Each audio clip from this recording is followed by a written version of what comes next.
You're listening to Everything Out There with your host, Steve Stockton.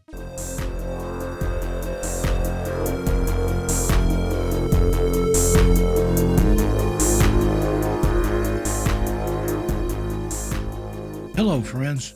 Hello. Steve Stockton with you here once again on Everything Out There on the Clyde Lewis Ground Zero Radio Network. Joining me tonight on the phone is Jim Wyrick from the Hoover House and also our friend, paranormalist Sysco Murdoch. They're going to tell us some great stories tonight. Jim, Sysco, come on in. Okay. First off, I want to thank you, Steve, for helping me get through the technical difficulties early. Oh, not a problem. And Cisco and I, for everybody's sakes, we've been friends now for quite a few years, and she's been a wonderful mentor and has helped me develop.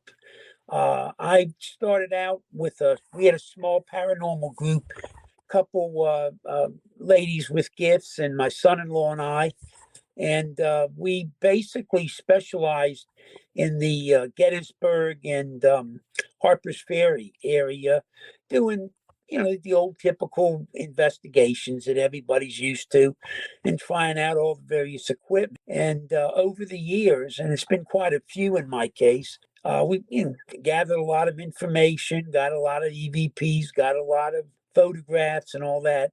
And it was really neat. I guess I convinced myself there is a life beyond the mortal life, or some residues or whatever.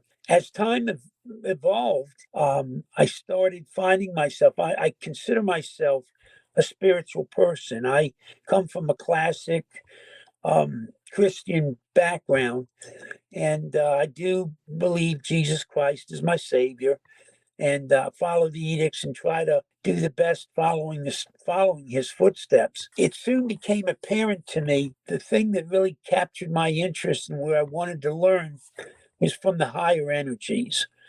And so I guess somehow you start to gain spiritual gifts, and with the help of others, you learn to fine tune them somewhat.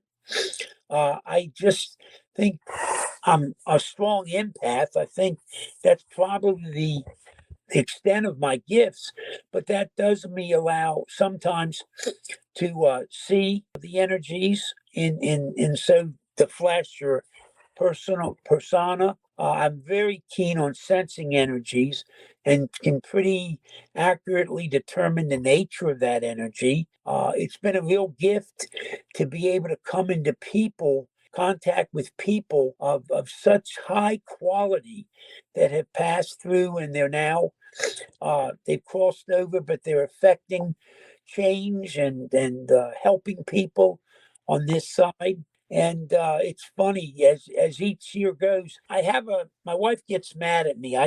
I don't think I have a lot of years left. I'm 72. I've always sort of felt the good Lord's probably going to give me, 75, 76 years, whatever. So I'm sort of tailing off, but it's strengthened my belief.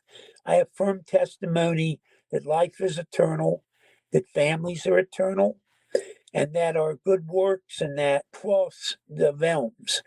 And the other side of the realm has a great deal to do with us and us for them. I am, by my religion, I'm LDS, and we do in our temples throughout the world, we do what works for our ancestral dead. And nowadays, when I'm in the temples doing a lot of these works, I actually see the people and see them receiving these works and feel the great love and joy.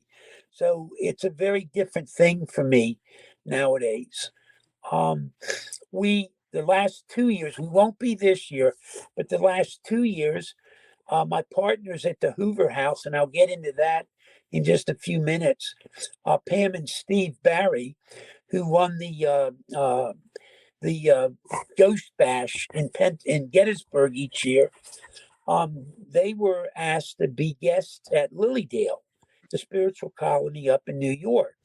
And we were fortunate enough to go up there and have a couple amazing sessions. And last year, we were accompanied by Ron Yacovetti and his girlfriend Lourdes. And, they've developed probably the finest instrument around for communications with the other realm. If you ever have a chance to see them in person, I would certainly encourage you. They blessed us at the Hoover House a number of times. They'll be at the Bash this year, but him and a partner on the West Coast have developed a really truly amazing system of communication. And so, anyhow, my path has really changed a lot over the years, and I really feel quite blessed in all of this. Anybody who works with energies and spirit will tell you it does take a toll, and so we're constantly trying to refresh ourselves and cleanse ourselves and keep ourselves spiritual worthy of whatever's going to come our way. And that in this process is when I got to meet Sysco. And so I'm gonna flip it over to Sysco here a sec, and then we'll come back to the Hoover House and I'll talk some about that. Okay, that sounds great. And Cisco, she's told me so much about the Bash and the good time she's had there at Hoover House. I haven't been able to attend yet, but I've been on the West Coast until recently. And now that I'm here in New England, I'm a lot closer to it than I ever have been. So hopefully I'll get to make it. Oh yes, if not this year, soon. But That would be Cisco, wonderful. go ahead and fill us in there. Well, here I am. So glad to be on with you guys. I'll tell you what, I'd suggest y'all listen in, because what you're about to hear is, if you took in everything Jim just told you and understand that in the paranormal, the best way to look at paranormal, supernatural, and actually any way in life, is to look at it from every vantage point you possibly can get a taste of, because that's going to give you the full picture. So if you take in everything Jim just said and you understand that what we're going to talk about is next level, not just spirit communication, but information from spirit.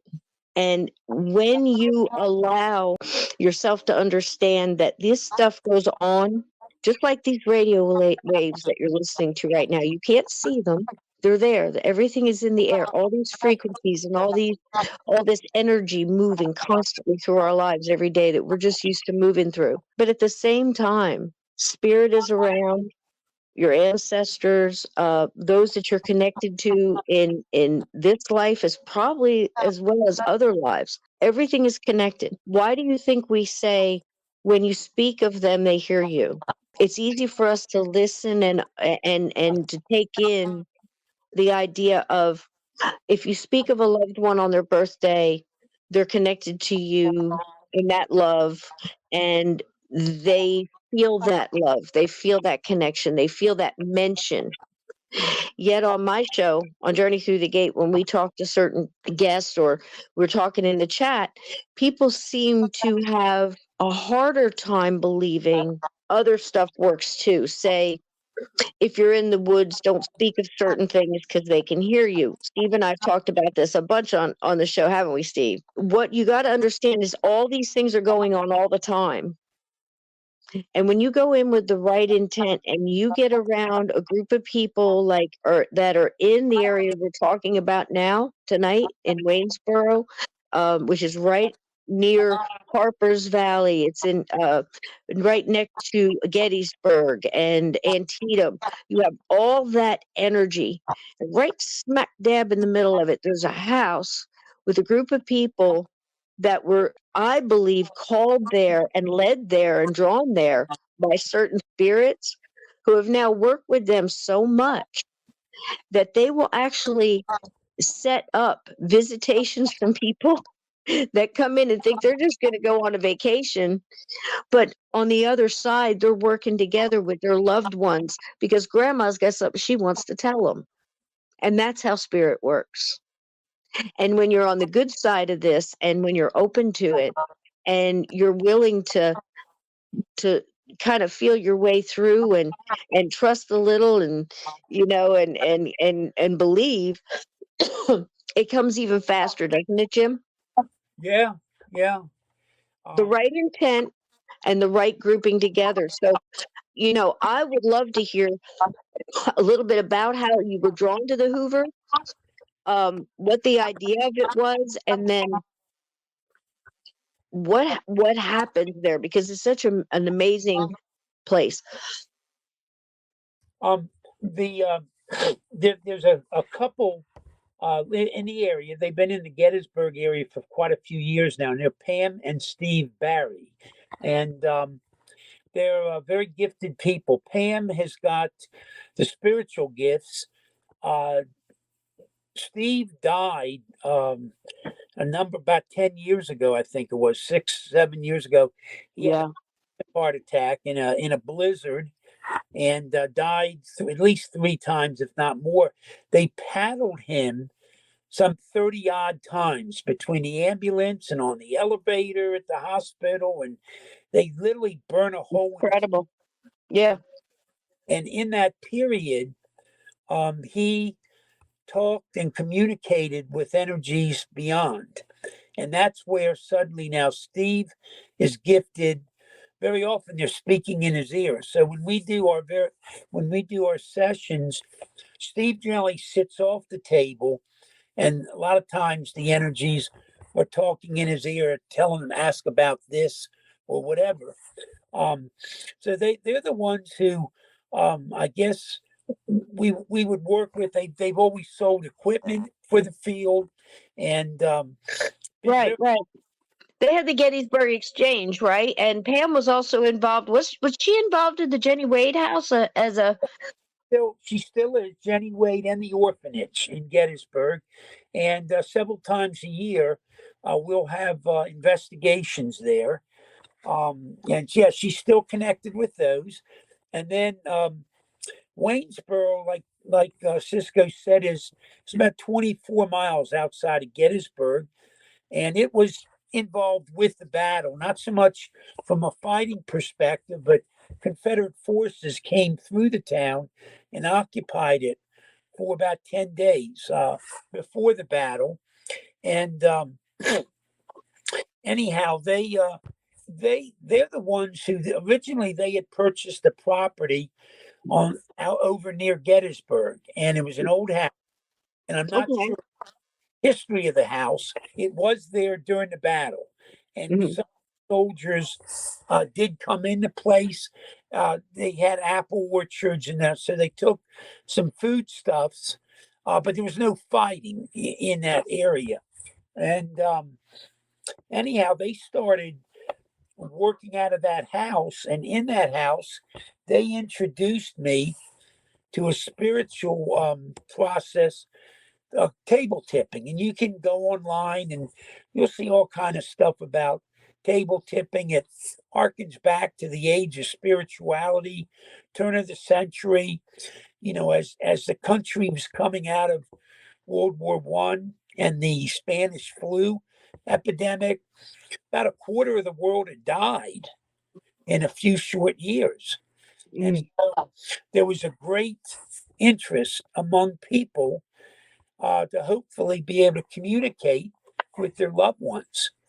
And so you had some like Sir Arthur Conan Doyle, who wrote Yeah. the Holmes stories. He was a big advocate. He had lost a son in World War I. And so he was very interested in trying to communicate with his son. And then you had the great Houdini.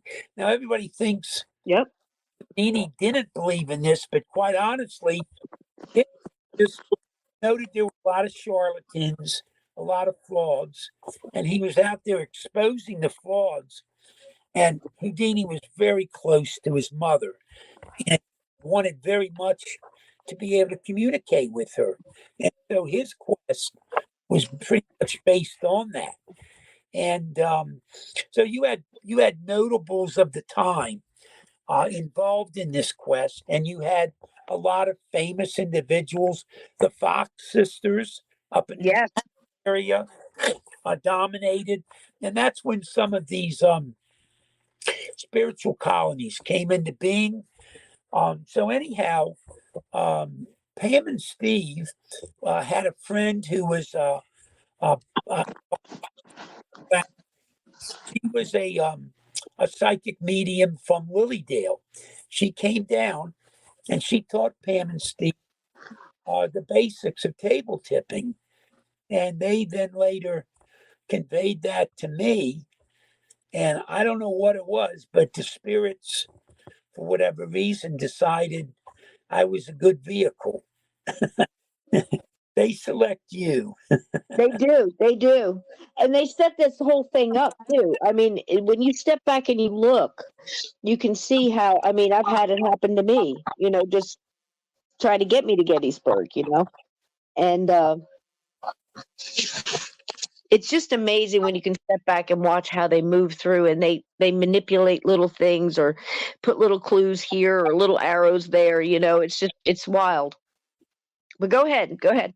So anyhow, they introduced me to table tipping, and there initially, it just sort of caught on, and spirits really worked very well with me. And so the arrangement they had with the owners of the Lookout House was starting to fall apart. And so they had asked me if I might be able to intercede and get that. And we tried to obtain the Lookout House, but the owners weren't really interested in dealing with the Barrys, so it shifted over. And anyhow, so we were just looking at properties, and we didn't know if we really didn't know much. I mean, I had questions as to whether or not we wanted a place with energies or whether the energies would follow us. Yeah. So in this process, my sister, who's involved with real estate, she became aware of this old mansion built in 1912 in Waynesboro, and it was the Hoover House. And it over the years, it had served for 15 years as a assisted living place. It had also served as an upscale restaurant on several occasions, and so had this fancy full kitchen, and then it served as a private residence for several families. So the current owner had the restaurant and had closed it. It actually also was a speakeasy during the Prohibition period in the basement. So it's got a very interesting setup, and it's been very well preserved and taken care of over the years. So we were looking at it, and really beautiful place. And so while the current owners and realtors, they were all around showing everybody everything, I waited until the crowds had got away and I couldn't hear them. And I'm sitting back in this area. And just as I always do, I just talk to the spirits. They're in a room with me. We're buddies. We're sitting down. We're talking. And so I introduced myself and I said, energies. I said, I don't know you. I don't know if you're here. But if you are, I would love to get to know you. Could you come just say something about yourself or let me know you're here? And had a simple little recorder. And as I played it back, there was a gentleman's voice came on the recorder, and he asked me, "Has the deal been done yet?" And I said, "Oh my!" So another friend of mine in the area had looked in occasionally through the windows, and on more than one occasion had seen people sitting there at the tables when there wasn't really anybody. It wasn't an open business. So we obtained it. And before we even brought a piece of furniture in, I had written a dedicatory prayer for the Hoover House and basically commemorated it to the education and the communication between the realms and asked for the Lord and Spirit to bless the house to allow it to be a conduit to help us all become higher plane spiritually, and words to those effects. And so that was about 3 years ago. I guess February this month makes it 3 years. And we have learned immeasurably. Originally, the first owners, were a family named Hoover. They were very philanthropic, and they were very active with us right off the go. And to this day, they still sort of vet our spirits for us. So Yep. we bless that. It's on very rare occasions we've had any kind of negative energies trying to come in or try to foul up the works. The biggest issue we have, there's an old gentleman there named Paul, who was there when it was a nursing home, and he's got some real colorful language, and he really likes to complain, and he really likes to screw up a session. He'll sometimes enter and take us on a wild goose chase. We have several lady spirits there from when it was a nursing home, and they're tolerant of Paul. But he just he moans and complains about virtually everything. But he's about the worst character we have. But in general, what has happened is loved ones sort of know when their loved one is coming to the house, sometimes several days in advance, and they'll come through to us. And when their loved one shows up, they'll make their presence known. We do a table tipping session. We do use an EM pump in most of our sessions because it allows the spirits to have a longer session, that you can use that energy, and it takes less out of us. That's the main thing. But that's the only really kind of equipment we would use, is just an EM pump corner. That's so interesting that that you guys do that. That's something that people need to really understand, that they can, when they're asking spirit to do certain things, like spell out your name or rap on the table or move the table or whatever, it takes energy. So supplying them with an energy source like that is a great idea. That's really thinking on the level of spirit first, and that's why you're getting such good results, and it just seems to come so easy to it makes, the thing I'm trying to say is, it makes so much sense, but we don't often think of stuff like that. We'll talk about, well, my batteries got drained on my camera, or this got drained, but to think to bring an energy source is a great idea, and it is easier on you because they're not drawn from you so much. And Yeah. I highly recommend that nobody go in anywhere and say, you're allowed to use my energy. Don't do that. Don't do that, folks, because you don't know who you're talking to. So don't go giving up your energy.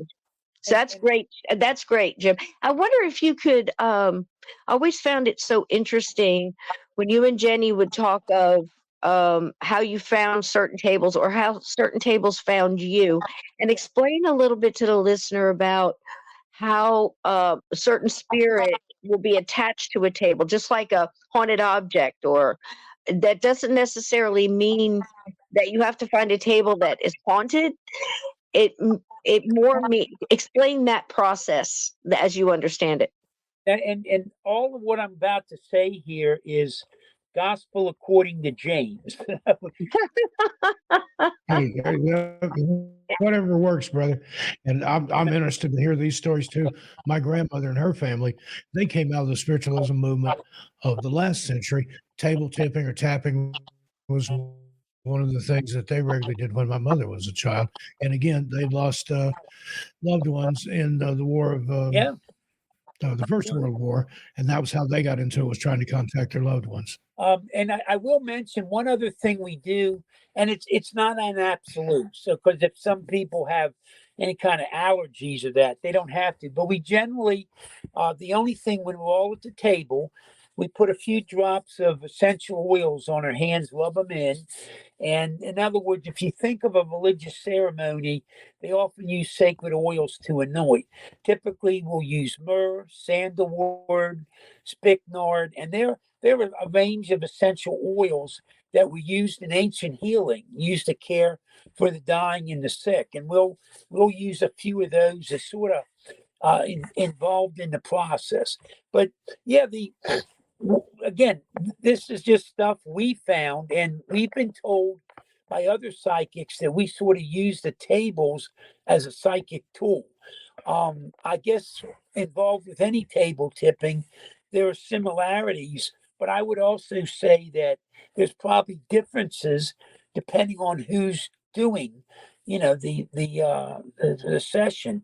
We found that we'll go into like an antique store, and honest to gosh, sometimes we'll get a vision, sometimes we'll hear a noise, and my sister and I will like go over to the table, and honest to God, it'll vibrate without us even touching it.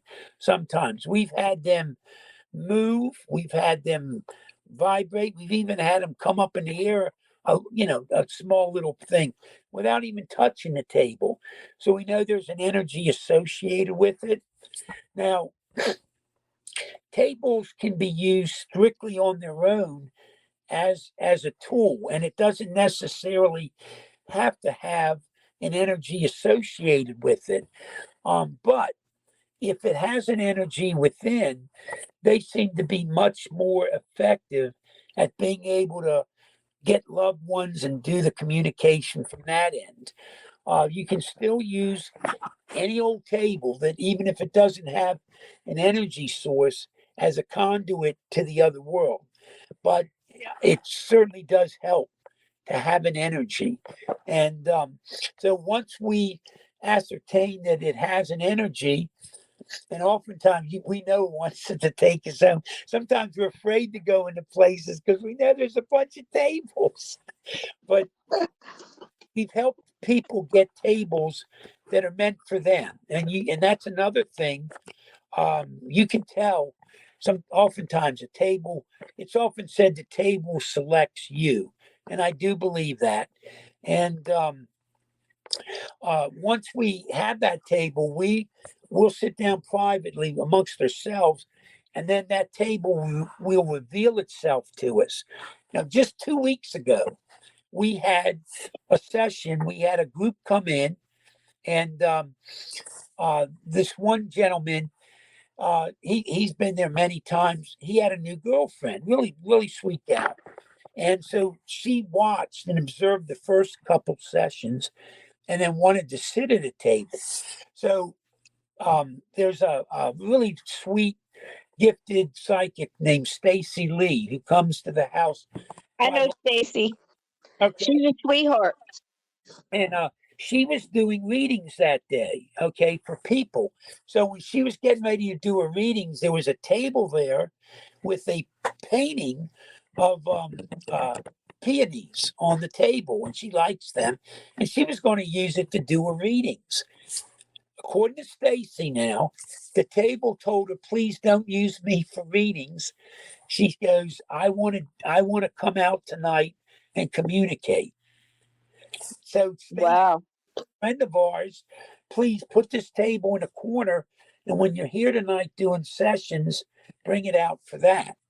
So I swear I hadn't seen this table before, and I don't know how we got it, but there it was. So that evening on our last session, guy's name was Steve, not our Steve, another. He has this table out, and he says, "Jim," gave me the whole spiel about Stacy. So I said, "Okay, well, we'll see what it's got." So real quickly it came out. Its name was William, would not reveal his last name to us yet. And he started going into this whole thing about his history. And he goes back to the Revolutionary War, this particular energy. And then all of a sudden he's telling us he fought at the Battle of Guilford Courthouse. And it's weird because so oftentimes the people in the room or the people at the table have a connection with these energies that you nothing. And it turns out the Battle of Guilford Courthouse, I have a direct ancestor whose home sits in the battle, and the state of North Carolina has preserved it. He was a major and one of the commanding officers at that battle. So it's like weird. I'm like, holy crap, you know. And then it even gets really weird. He recognized the one young girl at the table, the friend's girlfriend. He recognized her as a love interest from the past. What? It's so amazing. The people that are listening, I don't know how to describe hearings or having experiences and hearing stories that reaffirm and continue to do so time after time after time of how spirit is with us, paying attention, kind of paying attention to how we're living our lives, doing the things they got to do, and still being involved. That if we, like Jim is saying, there's connections all over the place. It's not just the spirit recognizing you from another life, like he said, as a love interest, but we get this all the time around the battlefield. It's almost like you're drawn to a certain place. How many stories have we heard, Jim, of a spirit or ghosts, earthbound, that is what I call ghosts, or spirits who have crossed over, coming back and recognizing a soul that has walked on that battlefield as one they fought with in the day? Yeah. It blows your mind, though. Well, So back to the tables. It's not just that table has a spirit. It's almost like the spirit chose the table. And these are usually not the earthbound, lower vibrational. No, right. The spirit that is occupying the table and assisting you in the table tipping are much higher vibrational spirit. One that have a little wisdom under the belt, let's put it that way, and a little time, of healing, and have ascended a little higher. Now, we're not talking, it doesn't have to be an angel, although it can be, I mean, it's all levels, because when you're dealing with earthbound, they're usually vibrating a little lower because they have all those earthly burdens still. So the ones that are occupying the table, we're not really, I'm trying to differentiate between a haunted object and a spirit using a table for a reading. Do you see what I'm saying, Jim? Yeah, no, this, right. And it's a difference, a huge difference, Definitely. To think of the table just as a haunted relic or an object. Yeah, you really, and this is important. We ask, when we get to know the energy involved, we ask them, are you familiar with what we are attempting to do here? And most of the time they are. Yes. Said, are you willing to, assist us in this goal? And oftentimes they are. And then this is, again, don't send a paddy wagon for me. I'm just telling, this is the gospel according. The tables talk. I think it'd have to come for all of us. They somehow they talk amongst themselves and they educate each other. Now, our top table, the one who's highest in knowledge and base and spirituality, is Emma, and she is such a gift. She's amazing, but they're communicating these tables. So that night when we finished this, it's funny. Emma wants to be at my sister's house, so she does not reside at the Hoover House. They will bring her. Like tomorrow, we're having Adam Bonet is coming in with the group, and we will be having a session tomorrow.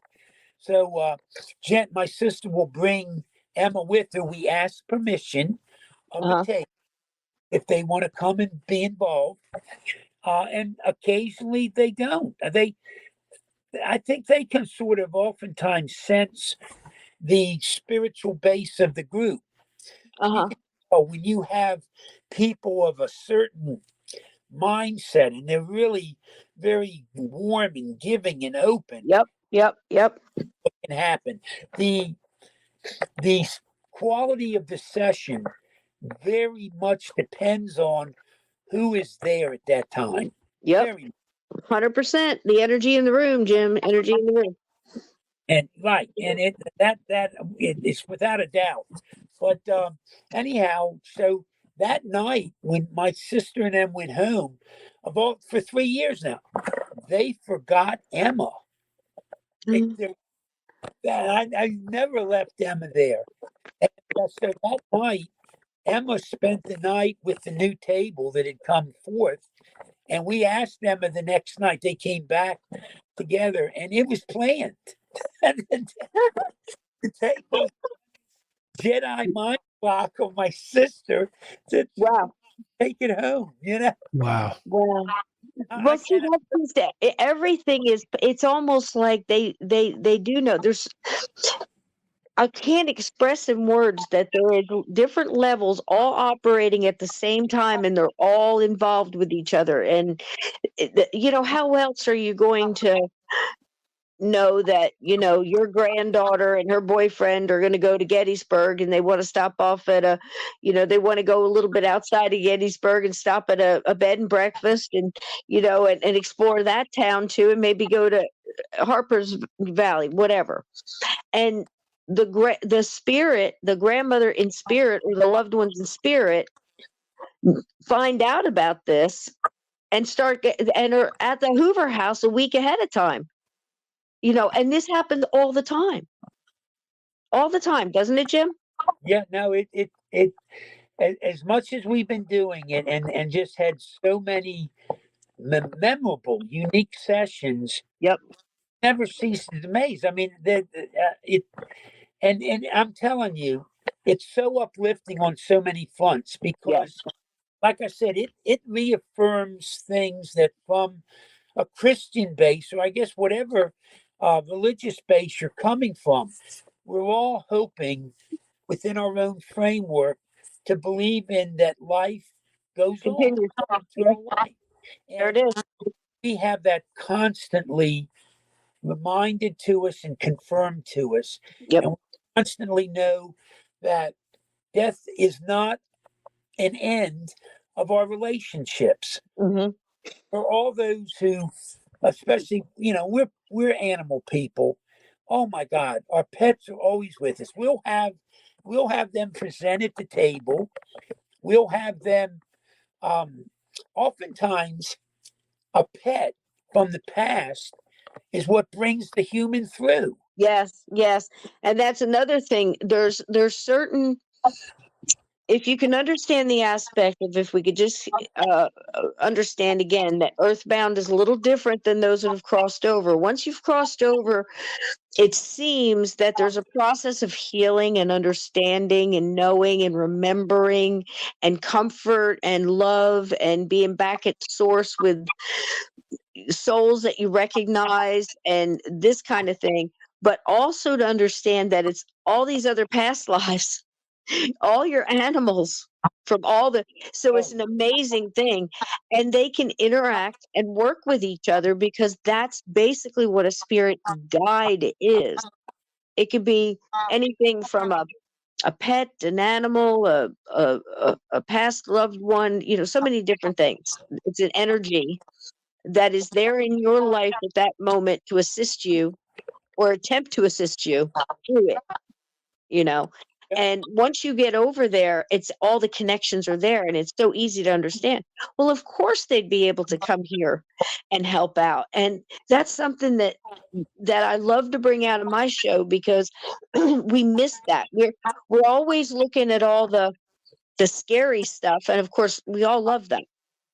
But there's so much good going on as well, that these spirits will be so interactive with us in so many different ways. And it's proven time and time again at the Hoover House, because there's so many people that get that on that level, and they're ready for the next thing. Well, That's what's cool. this is one of many stories. Oh, and by the way, I'm going. You said you gave me permission to do this. We are right now. There's a local radio station. It's a Western station that's having a contest, and it's called Tri-State Bet. They have a number of services and companies and all that, and people can go on and vote for their favorite. And whoever wins that, there's actually get free billboard and a lot of promotion and all that. And somebody, we don't know who, somehow Hoover House was nominated as tri-state best in the bed and breakfast and hotel and that thing. So any listeners who would care to support us, if you'll go to 104.7, you'll see the station is WAYZ. And if you'll go down there, you'll see a tri-state. And you register your name and stuff. And within the services entry, they have, like I said, the hotel, bed and breakfast. You'll see Hoover House, and you can vote for us. And you're allowed to vote per day. I think. Yes, indeed. I'll put that link in the description of the show notes for those listening. And I've already voted today, and I'll continue to vote there. And happy to support what you guys are doing there, Jim. It would really, I mean, seriously, I think getting that exposure and stuff, and I won't, I'll tell you, I wouldn't be surprised. We have spirit helping us on so many levels. I mean, I don't even know how we got nominated. We weren't even aware of this contest till You told me about it, and I just laughed. I said, I know how it got there. So yeah, please do go in there and vote. You can vote once a day. It's free. All you got to do is vote, and let's see if we can get this this little added boost for them. Because here's the thing: did you ever want a place where you could go and you could just investigate? You could just sit there and you could investigate in an old it used to be a speakeasy. A place also you can feel comfortable. They don't allow people to, everything is calm there. Everything is serene, and the spirits really do protect that place. We have some very strong light working spirits there, and they really keep things calm, and it's a lovely it's not like you're gonna have to go and sit in a jail cell or an asylum overnight and all that kind of thing. You feel so good in this place, and you're really allowed to let your investigative juices flow.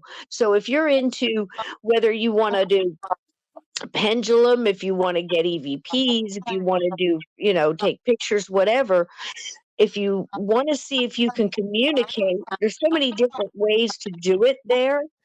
And I think if you go and you get yourself involved in one of these sessions or one of the wonderful mediums and people with abilities that are always going in and out of there and showing up, you're going to have an experience that you're going to remember your whole life. If you sit at this table, Jim and I have sat across many a table, haven't we, Jim, with each other, and seen some amazing things. And we don't take it for granted. We are blessed every single time it happens. It's never lost on Jim and I, because we see the difference in the people.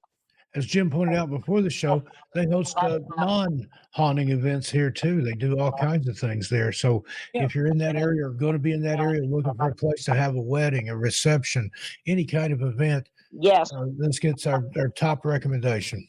Well, thank you.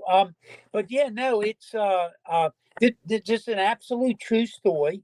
This was from not this past year, but from the year before.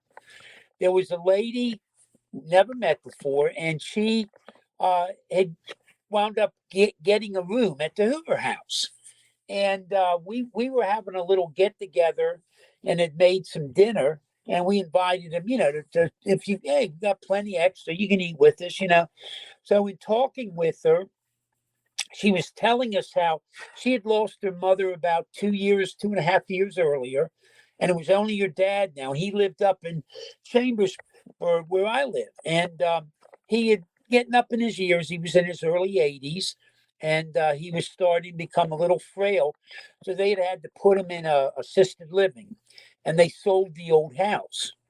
And so now when she lived in Southern Maryland. So when she came up to visit her dad, she had to get a place to stay. And she said she don't know what it was, but something sort of attracted her to the Hoover House. She saw this and booked a room. So we're talking, and she's talking with my sister. And I guess she was talking to her about the table tipping or something. And so that later that evening, when we were going to go do a session, she was a little scared. So she started heading up to her room on the next floor up.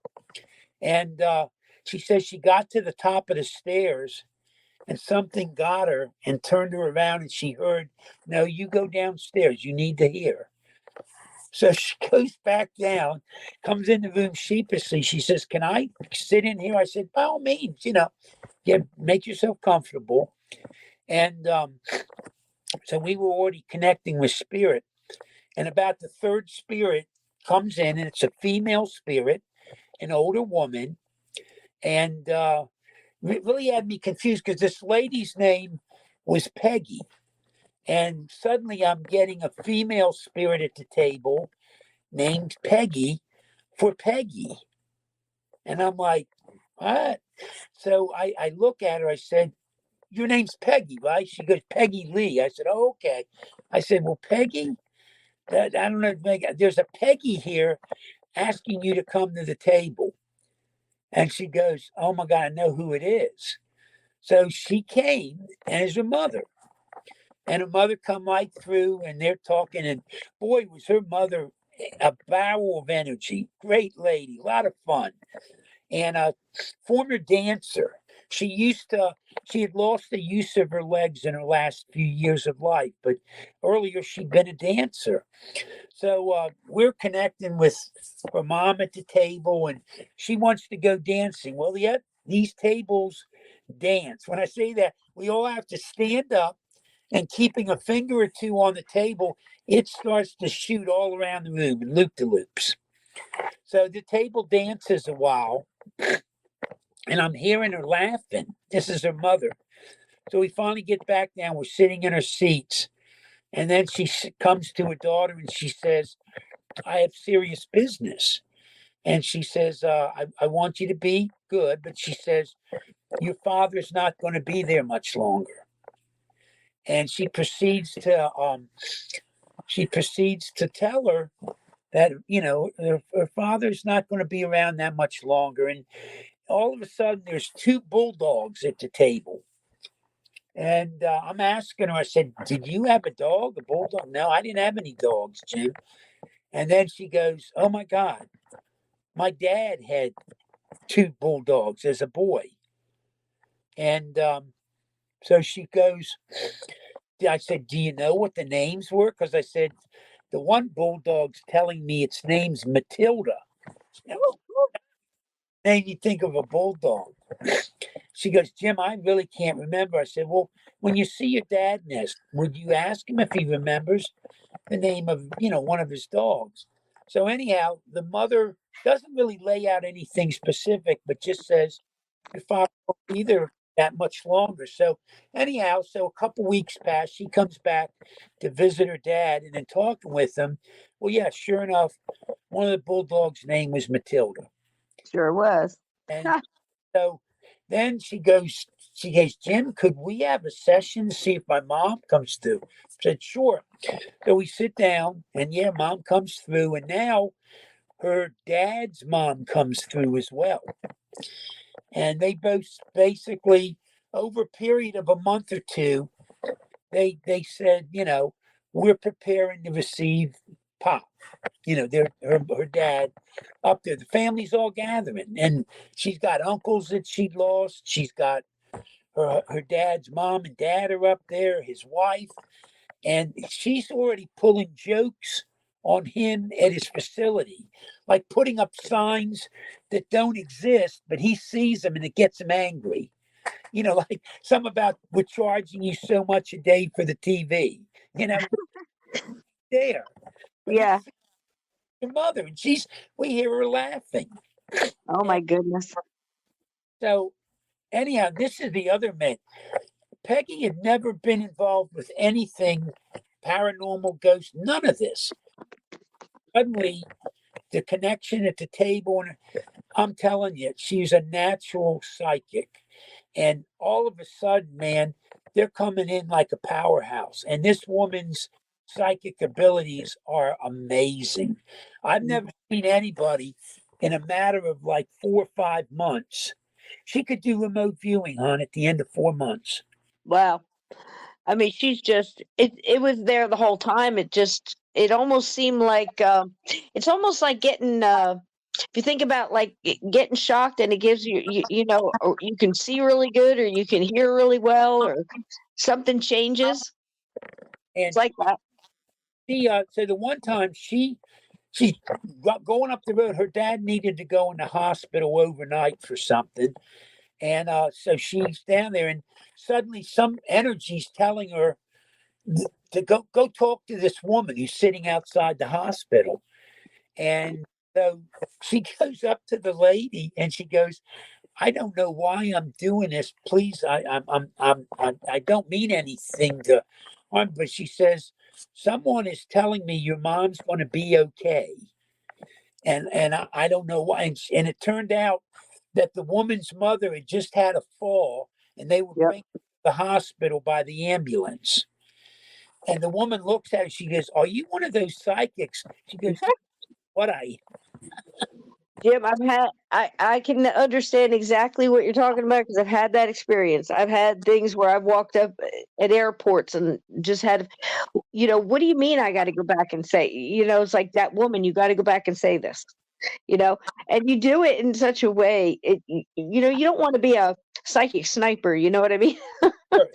But also, if you walk away, what are you walking away from? This might be the message that keeps this person going on the rest of their life. This might be the message that gets them through a hard time. Who are you to take that away from them? So I feel like it doesn't belong to me. I'm just the messenger. Here, ma'am, he still loves you. He says he's fine. I got to catch a plane, and leave it with them. Well, in coming up over the couple months there, it came out that her mom came forward and said, Oh, has pancreatic cancer, and said, but he will not be in pain. She said he will not be in pain and he'll pass peacefully. And honest to gosh, that whole family was waiting for him. And our friend Jerry Swope, actually amazing. helped me a couple times with sessions with her. And the one Saturday night, she come up and she said she sort of felt something. And Jerry and I sit with her, just the three of us. And Jerry even told her, said, "Hon, your dad, I don't know that he has a week. So, whatever you want to tell him, you be sure to tell him this weekend." And he passed. It was like Tuesday or Wednesday the next week. Never was in pain. He just was able to get by on Tylenol and stuff, and passed very peaceably. And but I mean, it was amazing. Every couple weeks she'd be up, and the family would come through, and we'd have a session, and they'd give her an update. Now, how beautiful is it to think Yep. the whole family's there greeting you and getting Yep. things set up to welcome you? I mean, we all know we have an expiration date, but Mhm. how beautiful is it to know the family is all involved with that? And then she came up here maybe like 2 months ago just to say, "Oh my God, I couldn't believe how powerful she is."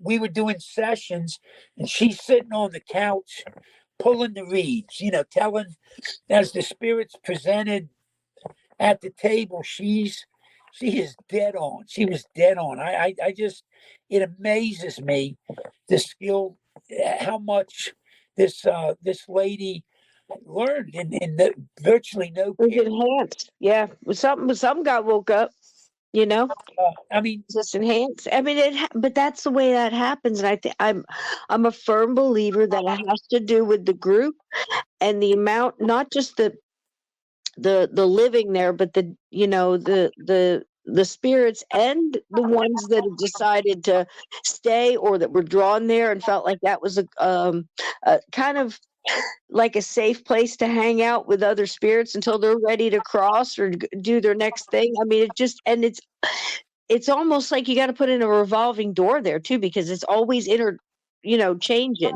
And you've even had some that started out where they were kind of trapped, crossed over and came back and helped others. Yeah. Now and I'd like your input on this. You too, Steve, if you're familiar, because this was a whole new area for me. Uh-huh. I think Beth may have been Beth O'Brien. I think she was with us on this session. This is recent, within the last couple months, where young girl at the table and her relative, I think it was a stepfather, and this gentleman, she later told us, she said, he was the most wonderful person I've ever known. He came forward. He was a doctor, a physician. He dealt with OBGYN, and he was a surgeon. And he evidently was involved in World War II. Now, this is something I had never read about or heard about before. We're hooking up with this. He had not crossed, but it was his choice, and in effect, he is in such a high state of transition that he can come and go as he wants. I mean, I guess maybe say that he didn't cross in the typical sense. He's doing work here on Earth, and he's actively involved, and somehow. But listen to this guy. What he did first off in World War II, I guess he's telling us this. There was a shortage of anesthesia for the soldiers that were wounded. And so he was also a master hypnotist. And in a lot of cases, he hypnotized the wounded soldiers before doing surgery on them. Had you heard of that before? Wow. Yeah. Yeah. Yeah. Is that amazing? I have too. So he's telling us that. Now, this is the amazing thing. And again, I swear I didn't know any of this history. Back in the day, and I'm guessing this is probably late 40s, early 50s, if a black lady would go to a white doctor, a white GYN, they were very, like something wrong. Oftentimes, they were very afraid that white doctor would sterilize her. I can believe that. Yeah. As a result of, minimizing the black. To be scared, yeah. And so there was evidently within the black community, women basically knew the safe doctors, the doctor they could go to and get treated for their medical issue without being sterilized. And her relative was one such doctor. And in fact, he didn't even charge most of the ladies of the black community because most of them were impoverished, and he just did it as a community service. He was a real Renaissance man in his day. And so we're talking the 40s. He had communication with foreign, with space energies. He was such an amazing spiritual man. And when we do the table sessions, we feel those energies. It's very personal. You get connected to that person. And I was actually brought to tears just feeling in the presence of someone who was such pure and goodness. And so I don't understand how all that works, but I totally understand the concept of how somebody could say not be moved on in a classic sense, but still have, I guess, those kind of gifts that he could affect change on people here. Just an amazing individual and a real highlight to be able to experience that energy. Now, honest to God, I do a lot of reading, but I had never read any of that stuff. Wow. And that's something. And that's always very interesting when you can get a validation like that, whether it's the name of the Bulldogs, or Matilda, or anything else. I mean, it's always extra wonderful. But when you stand back and you look at the multiple layers that they're doing, it's never just one thing. It affects everybody in the room. It affects the family. On so many levels. On so many levels. And I don't know why they picked tables.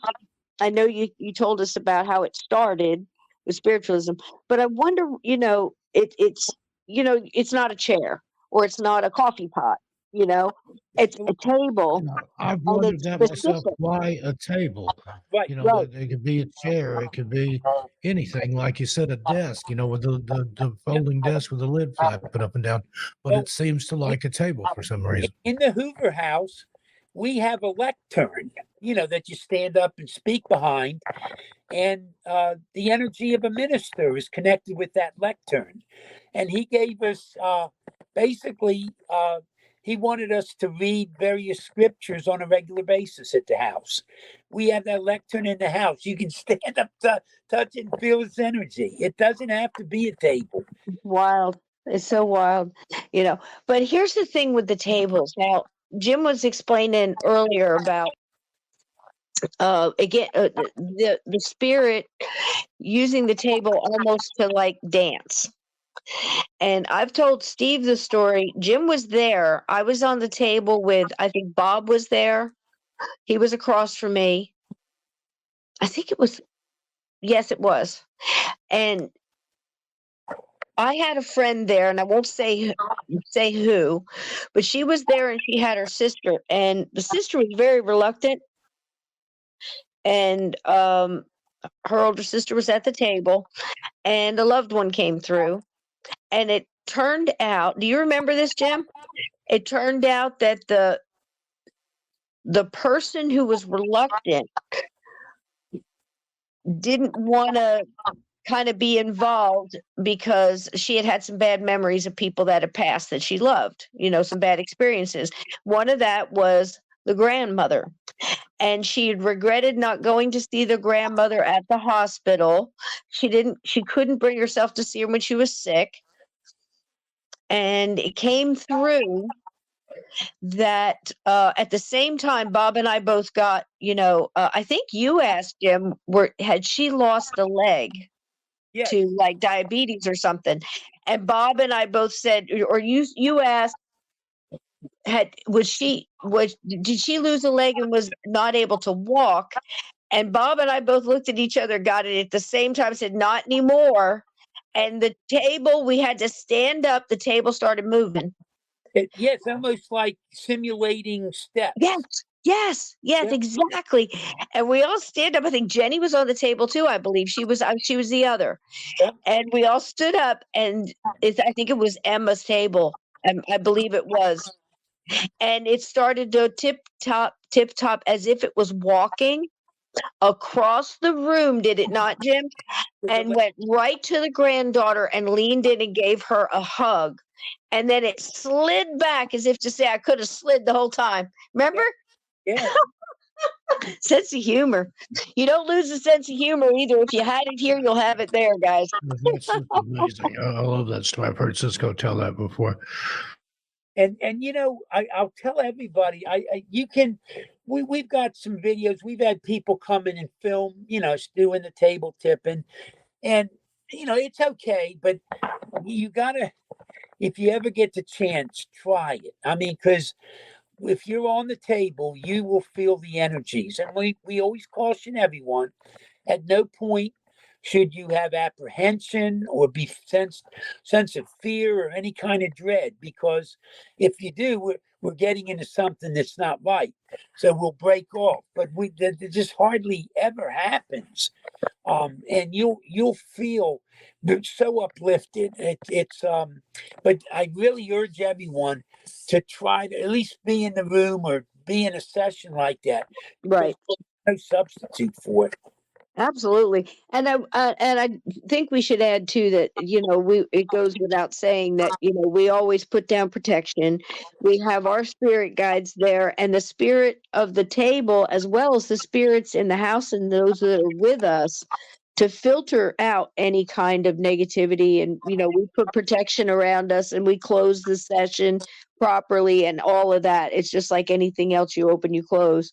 And all of that is done. And what Jim was saying earlier, a lot of people come in and they add their little, flavors to thing. I personally think you should have a little thing out with chocolates because, something Rob Guttrow taught me, and Rob, a little chocolate because it raises your endorphins and raises your vibration, just like singing a song, having a prayer, bringing in light, lighting, candles, all that.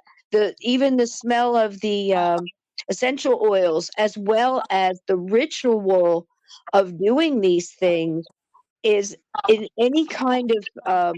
You look back through any kind of tribal stuff, even the Japanese pouring the tea. It's all about the ritual, the ceremony, and you're basically getting yourself ready and setting that vibration as well and getting in tune with everybody there. It's an amazing thing. Now, and just so everybody don't realize, it's all wonderful when it, warm, fuzzy. Grandma says hi with it, and they're great. But sometimes, I mean, and this is, as you're doing a session, you never know what to expect.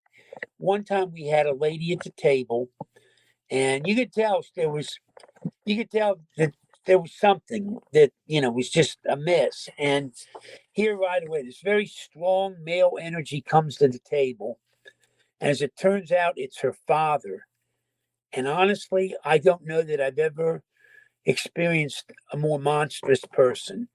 This guy was like evil incarnate. I mean, what a horrible person. And I'm actually getting a vision. This girl's trying to communicate with her deceased mother, and her father had died about 4 or 5 months earlier. And he's coming through at the table and blocking the mother. He hasn't crossed over. He's just there screwing everything up. And And that's how you can tell. I get this vision Yep. where I actually see a woman bedridden, and I see this guy punching her in the face. And it turns out, she tells us later, that there were 3 children, including the lady, and he prevented any of them from seeing their mother as she's dying. And I said, "Did your father ever strike your mother in the face?" And she said, "Often." And anyhow, so while we're there, she's wanting to connect with her mother, but this horrible presentation of her father's there. And I'm like, what do I do? And honest to God, Spirit sent us the solution. Somehow in my mind, I got the idea. Do you have someone you trust on the other side that we might be able to call in to assist? And she had a grandfather that she knew, loved, and trusted. And so we can send the tables out to bring in spirits. They'll go back rocking back and forth for a period of time. And when they stop rocking, the person's generally there. And so we got her grandfather, I think it was great grandfather, to come to the table. And he agreed he would assist. And somehow he was able to shield or block off her father. And we were able to bring her mother through for several minutes to communicate. Now, I didn't think of that, but Spirit sort of gave that solution to us. And it Yep. worked. Yep. And you can call in other spirits to look, to hold this one back. And I was just talking to I was listening to a talk I had with Mark Nesbitt, and we were in the conversation, we were talking about how he does the crime scene investigation, paranormal crime scene investigation, where they go in, they try to communicate with the victims. And several times, because they're talking about what happened, the killer shows up. Yeah. So similar situation. Yep. No, I can definitely see that. Yeah. It's happened multiple times. I mean, again, but as soon as you said it, though, I knew he hadn't crossed, because if he had crossed over, he'd still be in his healing thing. He wouldn't be able to do that. That's what I'm saying about you've got those lower vibrational things just hanging around. And I joke with Steve all the time. I'd say, well, teenagers, listen, you're going to get a Ouija board. Just understand there's not a lot of higher vibrational beings hanging around waiting for a bunch of teenagers to pull out a Ouija board to communicate. It's Yep. going to be your lower vibrational beings that are just, kind of, Basically there to cause trouble. Now, yeah, something interesting that you mentioned earlier, you talked about the table, how it walked or danced, and then it slid up to the person, almost like giving them a hug. I've heard of cases where the table wasn't friendly and would like slide up to people and pin them against the wall or try to shove them out of the way of things. How do you explain that? Wow. Well, we no, this is actually quite humorous. One of Pam and Steve's very good friends is a lady from West Virginia, and this was after the bash one year. And we're there with it was a private group. We were upstairs on the second floor, and we have a table that the energy connected with it is a former English soldier from about the 1890 period, and we somehow have his canteen in the house, or he's identified the canteen as his. Well, anyhow, we're there upstairs doing a session, and the table recognized this friend of Pam and theirs as a former love. And this is no lie. You didn't need your imagination. The table was trying to mount her. Honest to God. And she's going, No, that's some story there. yeah, she's going down, and the table's name is Zag. And she's going, Zag, get down, get down. And it's like back, back, back, back. And then he'd lunge at her again and start like getting up on top of her. And we're all like, oh my gosh, it was something to see. And we don't use Zag a lot. But honestly, it was like funny. thing. So I could see, I don't know if somehow that energy was really out of sorts with somebody and recognized it. That's what I'm wondering. Like, a hatred from years Yeah, ago. that's what I'm thinking. Hey, I know who you are. Get out of here. Don't use me for this. I'm going to shove you out of the way.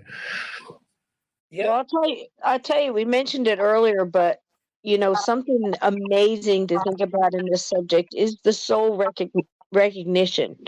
We talked about it earlier about going on the battlefield. How many times, the souls that were there actually recognized a reincarnated soul that had fought with them. Multiple stories. So why not, everywhere else? You see what I mean? So Yeah. if he's recognizing, you know, that's incredible. I mean, just to think about it, we are so responsible for what we do, and we are a combination of all our pasts. Even though we can't remember it yet, I think that's something else that we get when we go back. We get our memory back. Yeah. Because So if we had it here, it would be cheating. well, I know that's such an oversimplification, but you know what I'm saying? yeah.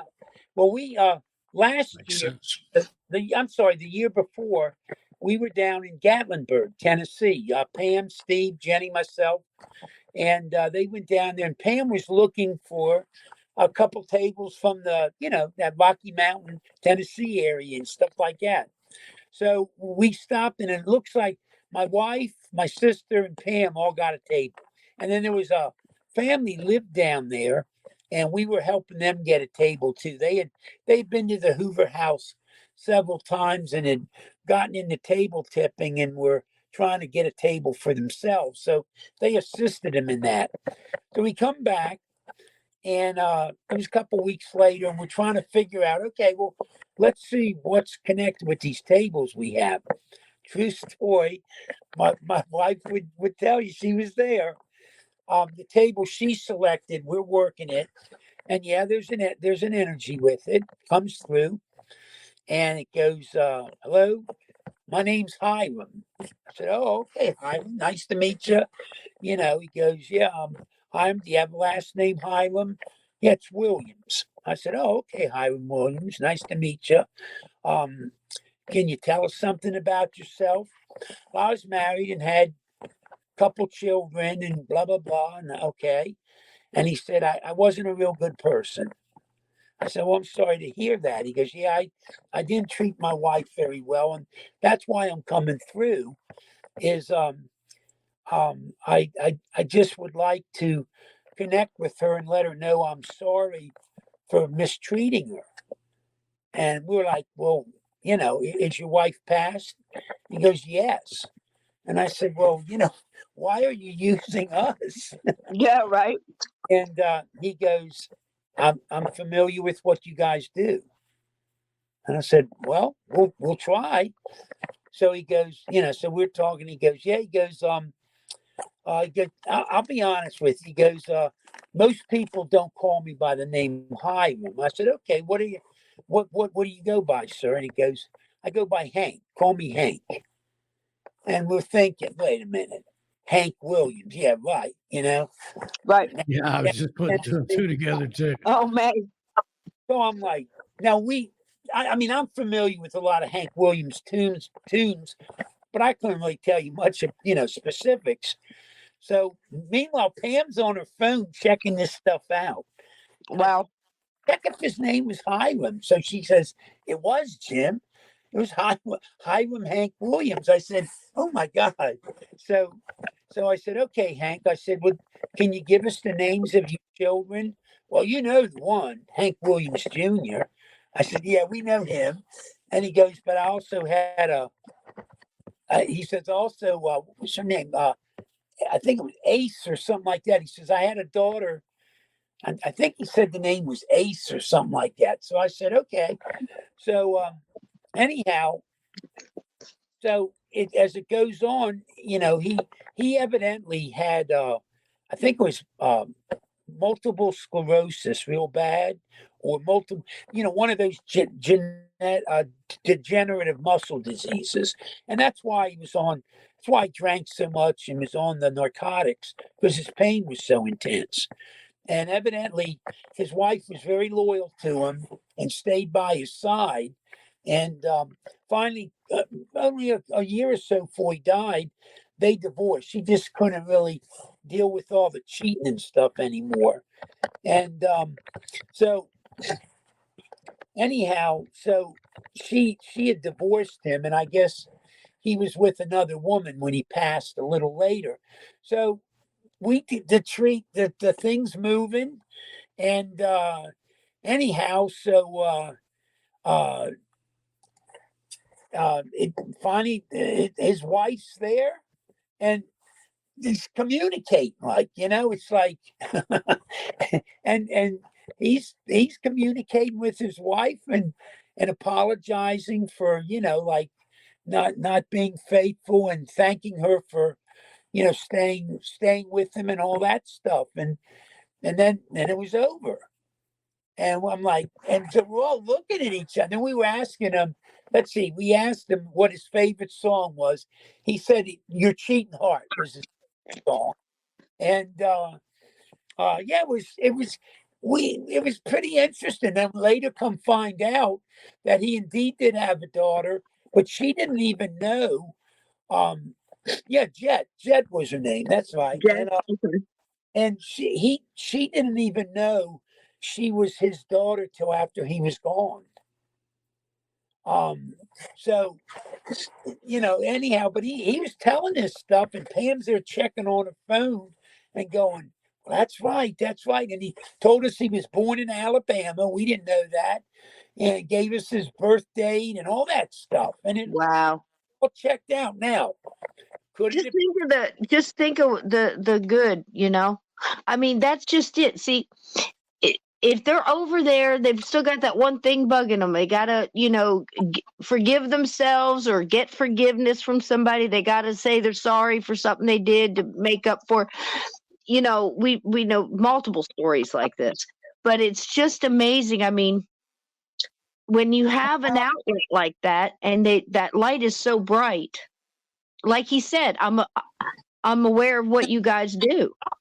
Yeah, that was so humbling to me. Wow. Oh, Wow. that's so humbling. And again, would I swear on a stack of Bibles I was talking with Hank Williams? No. But I mean, it could have been, let's face it, could have been another energy, could have been something trying to pull something over on us or Yep. whatever. That's fine. No real harm done, but it was just sort of amazing what he's telling us and what's coming out. And Yeah. then Pam was able to check all that stuff out. Yeah. And I'm like, what? Now, this just happened a couple weeks ago. That lady I told you, Serenity Jenny, beautiful lady. We had done a session or two, and she comes up to me and she says, she says, Jim, do you know a Joseph Smith, or maybe goes by Joe Smith? And I go, yeah, I know Joseph Smith. Mind you, I'm Mormon, right? And for anybody who's not familiar with the LDS Church, Joseph Smith was our first prophet. So she goes, well, an energy came forward and told me his name was Joseph Smith, and he wanted me to give you a message. And I said, well, yeah, I'd be real interested in that. So she says, he tells me you're doing great work and keep it up, and he's very proud of you. Wow. That's pretty cool. So, I'm like, well, so I'm thinking to myself, well, it's really cool. I don't know if Joseph Smith was there. I can't imagine, he'd take out his busy whatever he's doing but I said, well, that's nice. That's very pleasant. So the very next day, at the end of church, the bishop's secretary comes up and says, the bishop would like to talk to you and your wife if you have a few minutes. I said, sure. So we meet with the bishop, and evidently we had the female missionaries over for dinner like the week earlier. And I don't know what we said, but evidently my wife and I must have said something about the Hoover House to each other. And they got all, again, I don't know what we said, but they really they were upset at what they heard. I mean, I don't know, maybe they heard the word ghost, I don't know. But anyhow, they had gone to the bishop and talked to him. And so he was just making sure, he goes, you're not doing anything untoward over there. And I said, Bishop, I don't I value nothing above my relationship with Jesus Christ. I would never endanger it. I said, I'm not ashamed of anything I do. I do it all in his name and for his glory.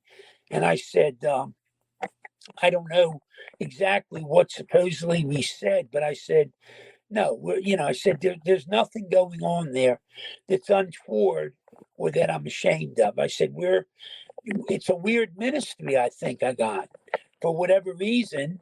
And I said, I try to keep myself worthy and spiritual, and that's about the best I can do. And I think he was fine with what we said, but it really took me back. I mean, I've been a member over 50 years and never really, hadn't never been approached. My old bishop had done a session with us over at Hoover House. He had a child. I didn't realize they had like 5 children, and we knew all their children, but I didn't realize early in their marriage they had lost a child. Well, that child came through at the table. This is our previous bishop. I never knew they had lost a child. So, they knew what we did. That nothing ashamed. So then it suddenly harkened back. I'm thinking what Serenity Jenny told me. Yeah, absolutely. It makes sense. I said, "Oh my God!" I said, you know what? I really didn't think much of it at the time, but now that I have a chance to mull it through, that maybe Joseph Smith was there, and knowing this would upset me, Yeah. that calling into question from a spiritual base what I'm doing, maybe, maybe his stamp of approval would help put away any negativity about that. How So, about that? so I, honest to God, I messaged Serenity Jenny, and I thanked her for the message. And you know what? I sort of believed that maybe Joseph Smith did come through that night and gave her a message for me. Isn't that nice? So, it's like you can't make that stuff up. Right? And that's just it too. I mean, we think about it all the time when you're looking at reincarnations, and they say, "Well, why is somebody always reincarnated back to somebody famous?" Well, they're not. I don't know where people get that idea from, or why somebody famous couldn't come through a session. Because again, if we're all connected, and this energy, just say it's like putting out a beacon, a light, like a lighthouse on a dark night, right? And a spirit connects into that and goes, what are they doing over there? Oh, they're doing I wonder if they could connect in. Well, it's not just that. I think they get help too with other spirit guides, their spirit guides, everything else is going on. And of course, all the commotion that must. Have you ever thought of what it must look like, Jim, when you've got a session with a bunch of good people, and everybody's just there, kind of waiting to get through to connect in with somebody or give a message here? It's so important, Well, now, and here's another. This I wrote this down when it happened because it impressed me so much. We've been. I'll be in fairness and honesty.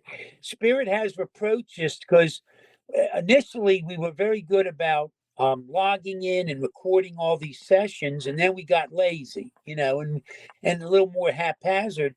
And Spirit reproached us about it, like, why are we revealing you truths and stuff, and you're not really being a good steward? And I said, no, you're right. And also, they get upset that we don't share the wealth among the tables. So we actually have to. We've been admonished to get together a book of the tables, list them all, and sort of keep a record of how we're using them, and try to make more of an effort getting around to, because they gain their own power and strength from you doing these sessions. I will tell you that. So anyhow, there was this guy, and he had an attachment, and he told Steve in advance.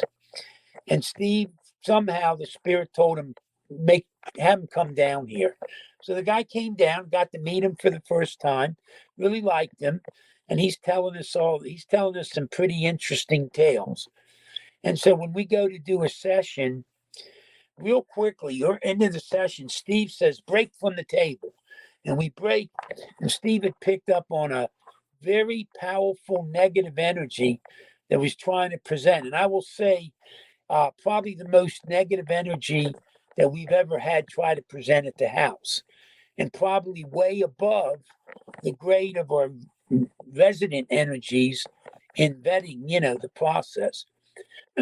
So we broke, and within maybe 2 or 3 minutes, I felt the presence of a very strong, powerful white light. I mean, it radiated. It gave you like, oh my God, it just made you so powerful.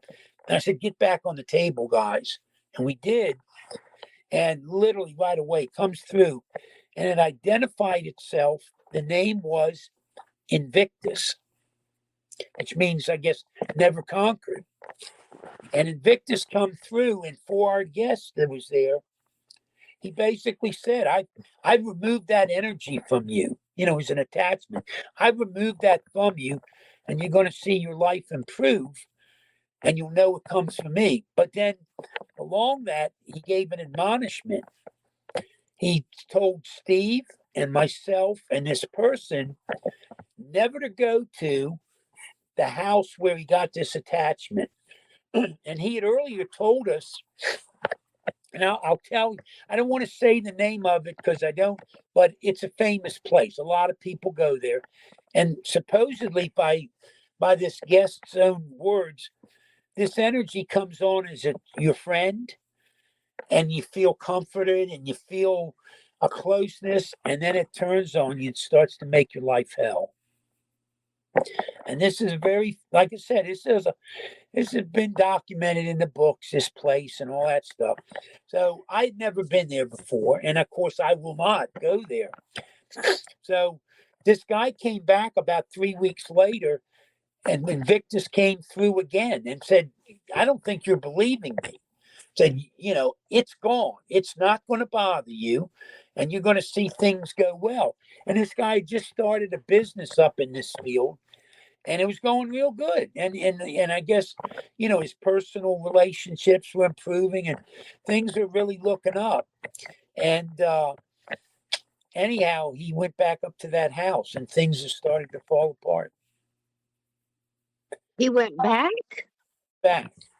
Oh, no. Gee, see, Steve, how many times have we heard this?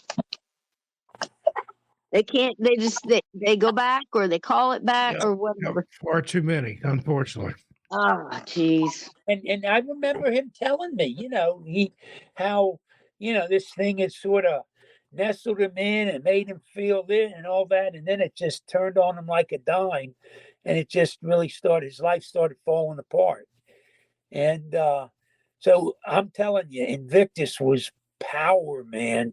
That was a high order, whatever that was. That was I don't know if Invictus was an angel or just a power component, but I mean, it was amazing. And it like I said, I documented all that right away because it so impressed itself upon me. And you couldn't give me any amount of money to go to that place. So we have learned. I will tell you that we've learned to be obedient to spirit. We know we can gauge it. You can't just be blind about this because there's a lot of mischievous and wrong stuff out there. But that's one thing I think we've all developed a pretty good, strong guidance and discernment on what we're dealing with. Yeah.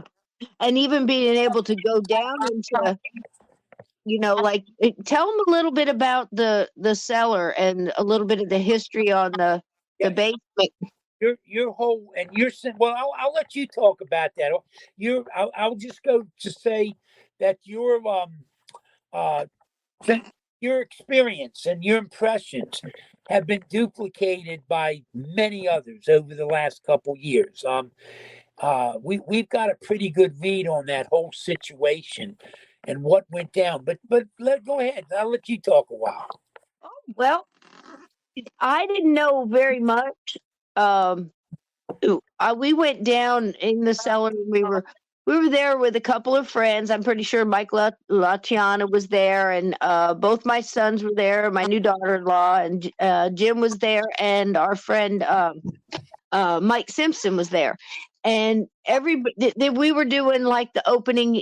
Jim was explaining a couple of things to the people that were there. There was a couple other people in the group as well, and Mike was talking, and then Jim finished up with talking to the spirits in the cellar. Now, this cellar, as far as I know, was a couple of exits, maybe at least one entrance to go down into it, and it was used as a speakeasy during Prohibition, was it not?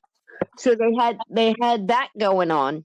And then everything else has been through the years. So a lot of energy's passing. There's just something about those places that were speakeasies that they seem to have more activity and more energy in them. I don't know what it is, just the people there that hung out there. Maybe they loved that and they like coming back to that place, or I don't know. Just thought I'd interject that there. I don't know.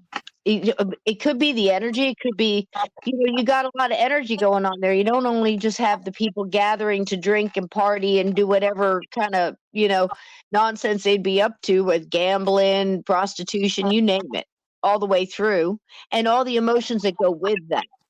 with the relationships, with hiding the booze, the adrenaline of that, and always being on the lookout. I mean, there's just so much going on.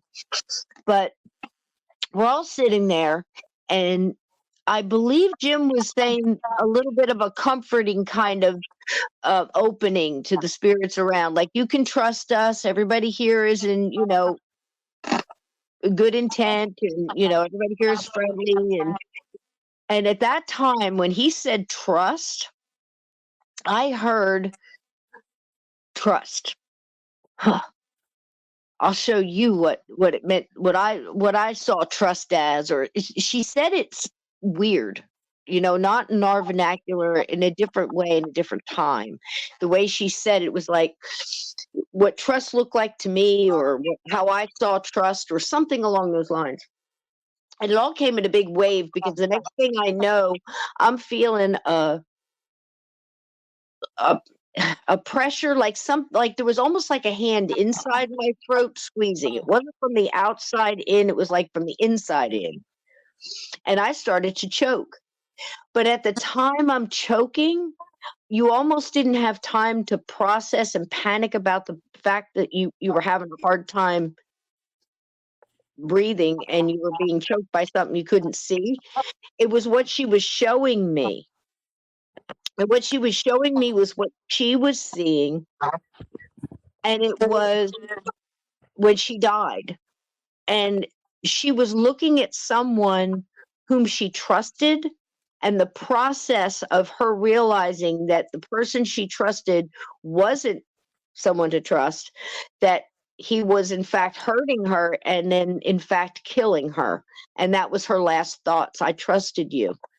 And that's what kind of set her off. And she must have turned to me because she knew I'd understand.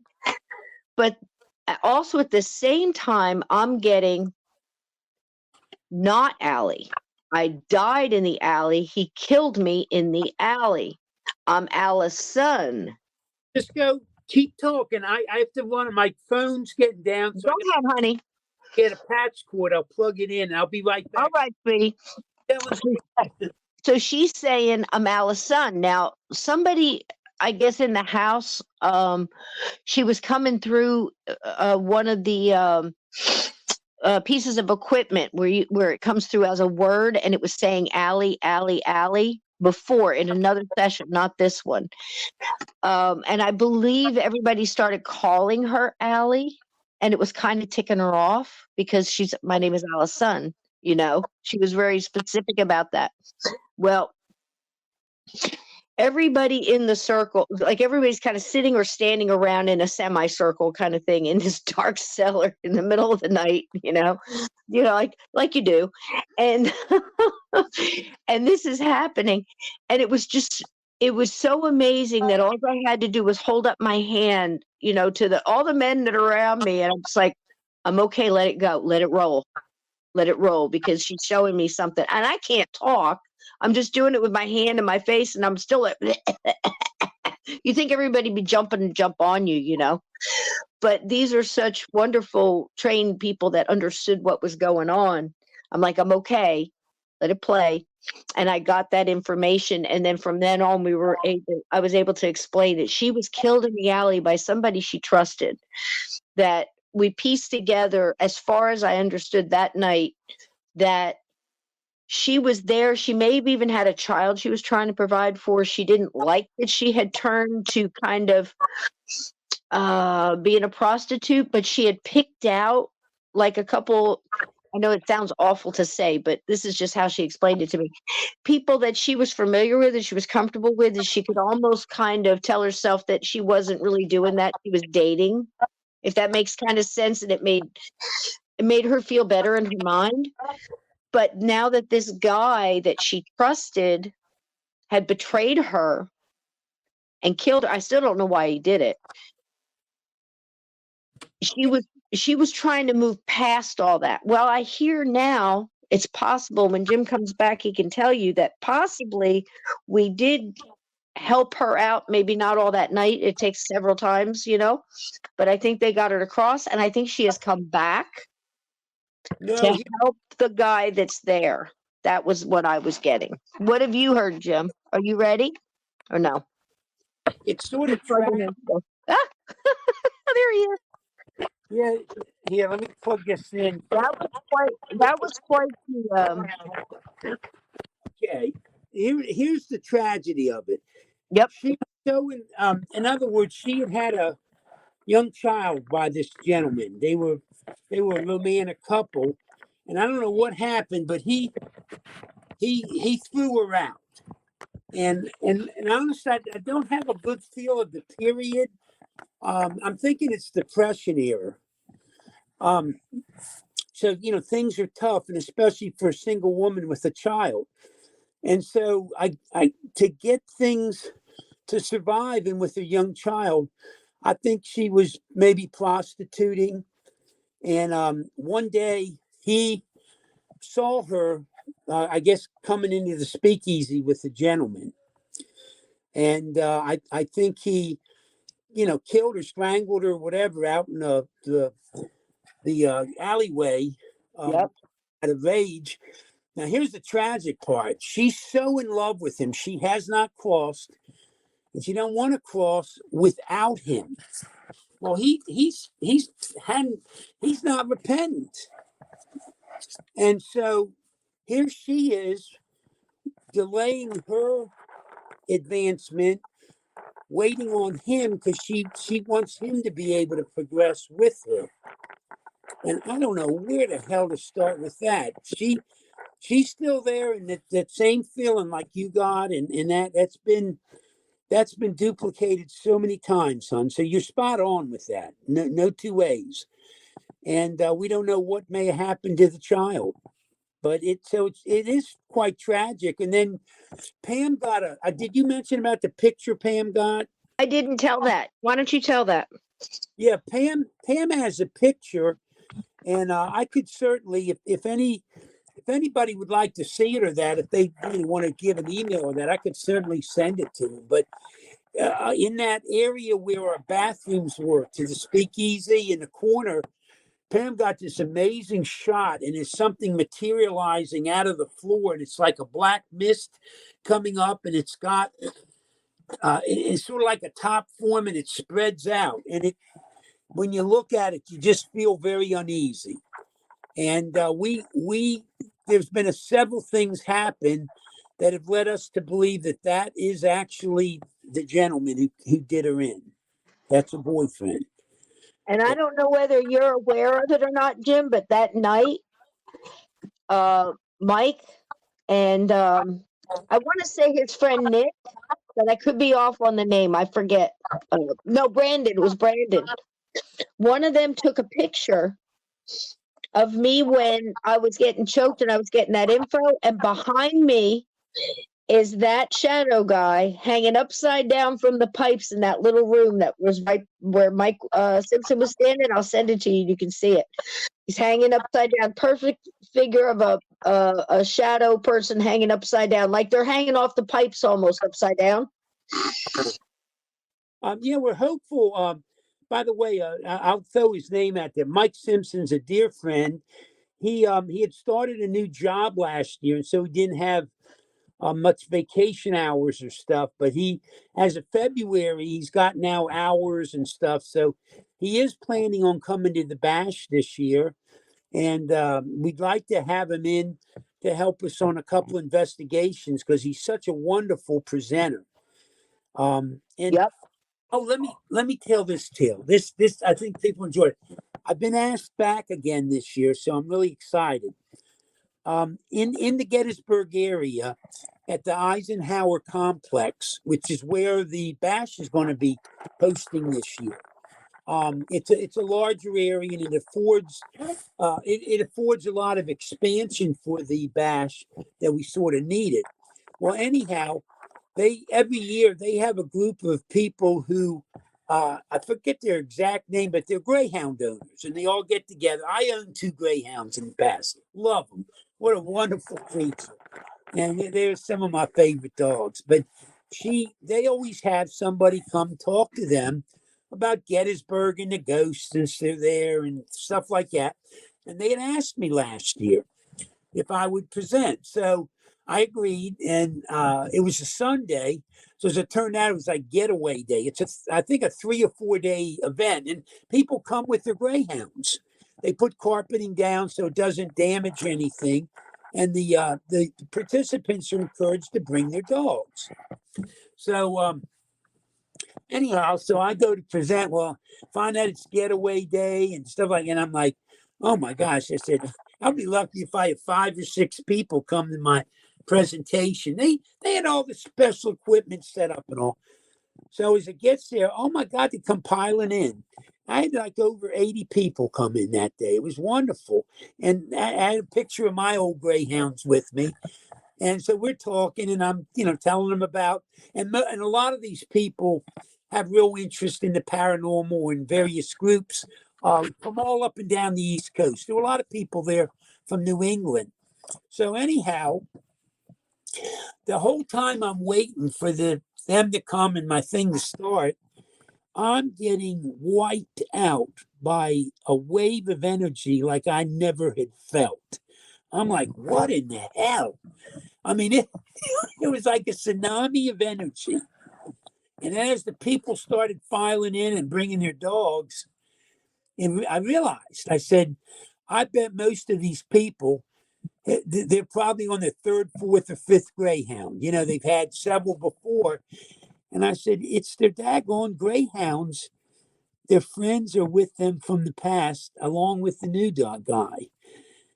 And so, anyhow, so toward the end of the presentation, I had my Phasma box, which is, just another ghost box and stuff. And I've had real good results with it. So I tell the people, I said, let's round things out at the end here. Let me put on my Phasma box. And I said, I have a feeling there's a lot of energy in this room. And I think I know what it is. And I think it's your former companions are with you here today. And I said, let's turn on the Phasma box and see what we get. I turn it on, and what do you expect I got? Wall-to-wall barking. And it wasn't the dogs in the room. They were all, greyhounds are couch potatoes. So they tend to just like to lay around, and they were at their master's feet laying around. But when I turned on the Phasma box, my gosh, the dogs are barking.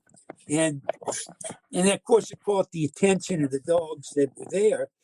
And so after a while, I think maybe like 5 minutes, I was insensuous barking.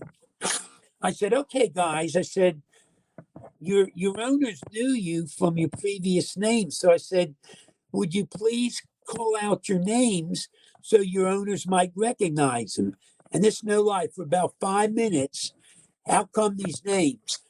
Oscar, Orville, John, all this stuff. You hear these names coming out. And every so often there'd be some owner, that was my dog. That was my dog. So I was not any way, shape, or form expecting that. I come home here, I was wasted. All that energy for about 2.5 hours. Holy crap. So they've asked this year, which I'm thrilled they did. And I'm going to take a friend with me who does reenactment. So he'll dress in period dress. And we're going to do some talk about Monterey Pass that we're sort of developing. Oh, God, I'd love to do that. But I love to dress up and talk about history, Jim. I need to get out the way Doesn't and that pray. sound like a good time, like these ghost walks and things that they have where they do that, where the I person love takes that. character and tells you about it? I love it. We just for the audience sake, Monterey Pass is relatively unknown as far as Civil War history goes. What happened as Gettysburg was over? Lee was about 54 miles away from getting back into Virginia. So he had to negotiate 50 some miles of enemy territory with a bunch of wounded and disabled men. And also they had tens of thousands of head of cattle that they had and other animals that they had gotten for foodstuffs from the neighboring farms. So it was a menagerie. And if you can imagine, they had these buckboard wagons. They were very long, and they didn't even have hay or straw in most of them. It was just buckboards, and these roads were just rocks and up and down, and these poor wounded men laying in these wagons begging to be taken out and just leave them out in the woods to die, because I can't even begin to imagine the pain they were in. So this is on July 1st, 2nd, and 3rd was Gettysburg. Lee's army, at that point, the wagons and munitions and all this stuff would have made up a set of wagon trains 72 miles long. You can imagine. So he couldn't go in one line, so he broke them up into two. One of them headed west toward Chambersburg and then later turned down toward Hagerstown. The other left through Fairfield, which is just below Gettysburg, and to the east of Waynesboro. That area, as it joins up toward Waynesboro, becomes very rocky and hilly and even mountainous. It's sort of near South Mountain. So Meade didn't know where Lee was. So he sent Generals Custard and who was that? Kirkpatrick. He sent his cavalry generals out to try to find where Lee was. And on the night of July 4th, there to the east of Waynesboro, in a blinding thunderstorm, the Union Army ran into the back of Lee's wagons, and it was total chaos, probably the most chaotic battle of the war. There were cannons going off, firing. Oh, goodness. The cattle, of course, were stampeding. Many plunged over the heights to their deaths, including cavalry. I mean, it was a total mess. And of course, the men firing and all these wounded. There was a local girl was a hero. The Union cavalry picked her up. She had seen the Confederates coming through the woods, and they picked her up in her saddle, and she was showing them where some of the Confederate positions were. Wow. There was a Medal of Honor winner, of course, on the northern side from that battle as well.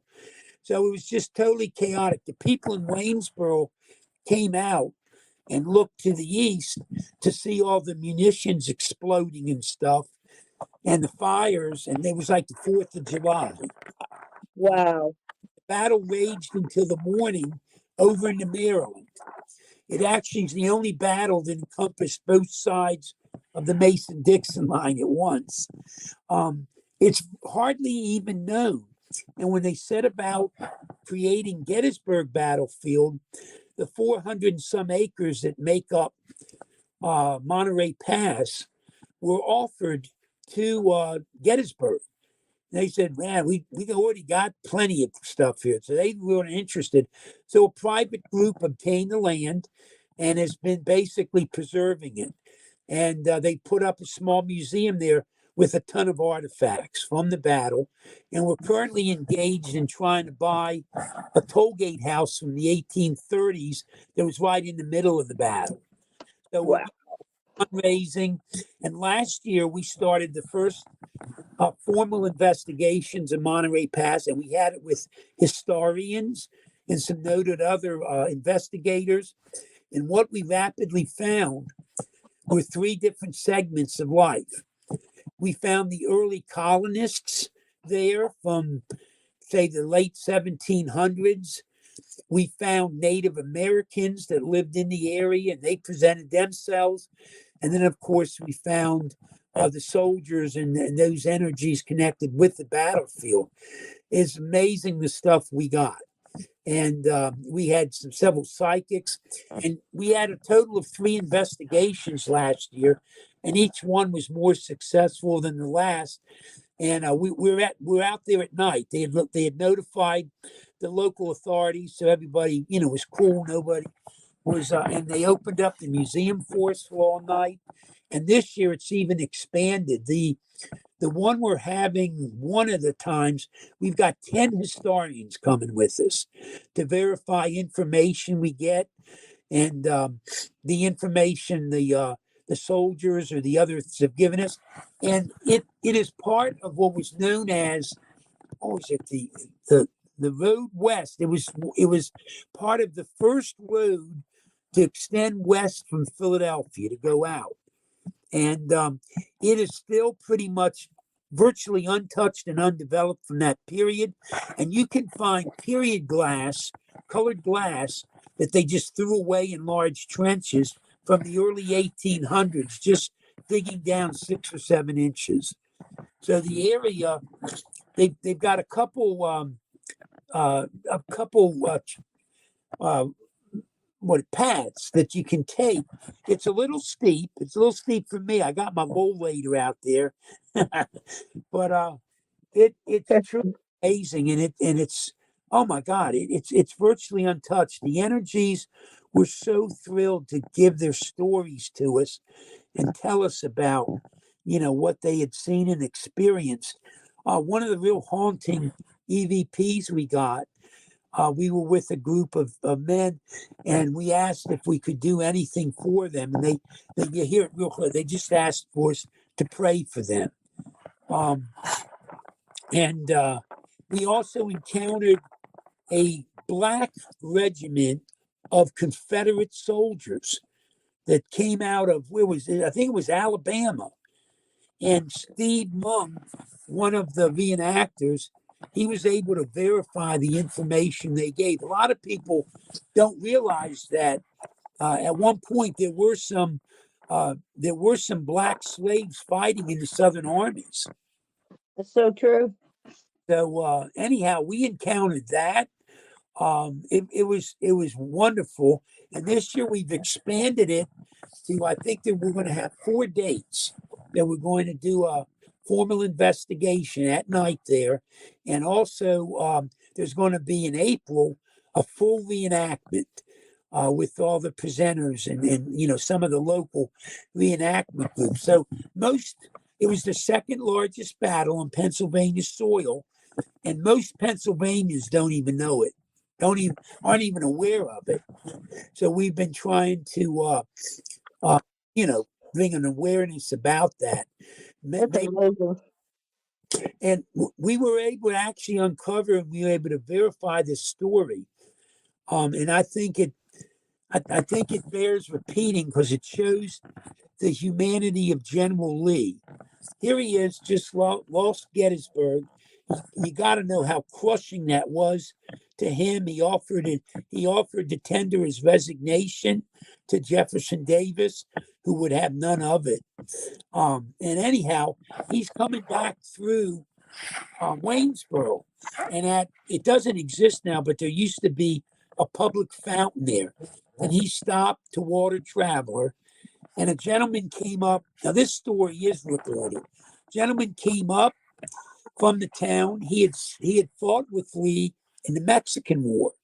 And he came up and he said, General Lee, I don't know if you remember me, so and so, we fought down at such and such.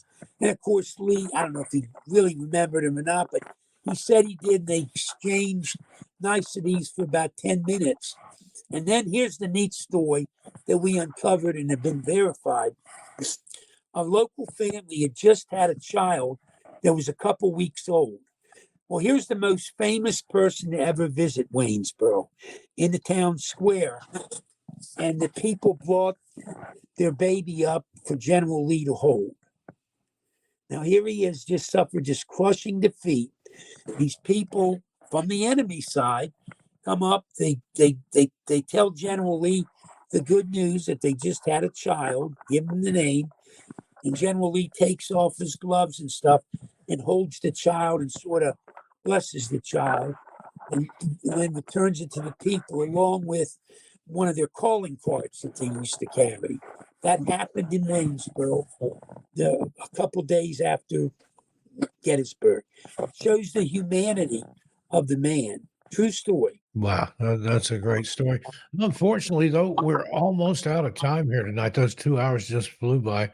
But Jim and Cisco, I want to thank you both for being here. Cisco, I thank you for taking the conversation here. And since you knew a lot of these stories and knew what to have Jim talk about, but this is fascinating, fascinating stuff. My pleasure.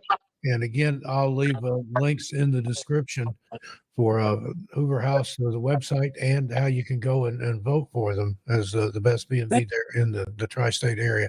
Thank you so much. It's always wonderful with Cisco and you too, Steve. And I appreciate you giving me a time. It really is. We really feel truly blessed. And Indeed. And we'll have to have you back sometime soon, and we can continue where we left off here. I'd be Sounds glad. wonderful. I love you both, and everybody just be good humans. I love you guys. Bye. Indeed. I'm going to take us on out of here. I'm Steve Stockton. You've been listening to Everything Out There on the Clyde Lewis Ground Zero Radio Network.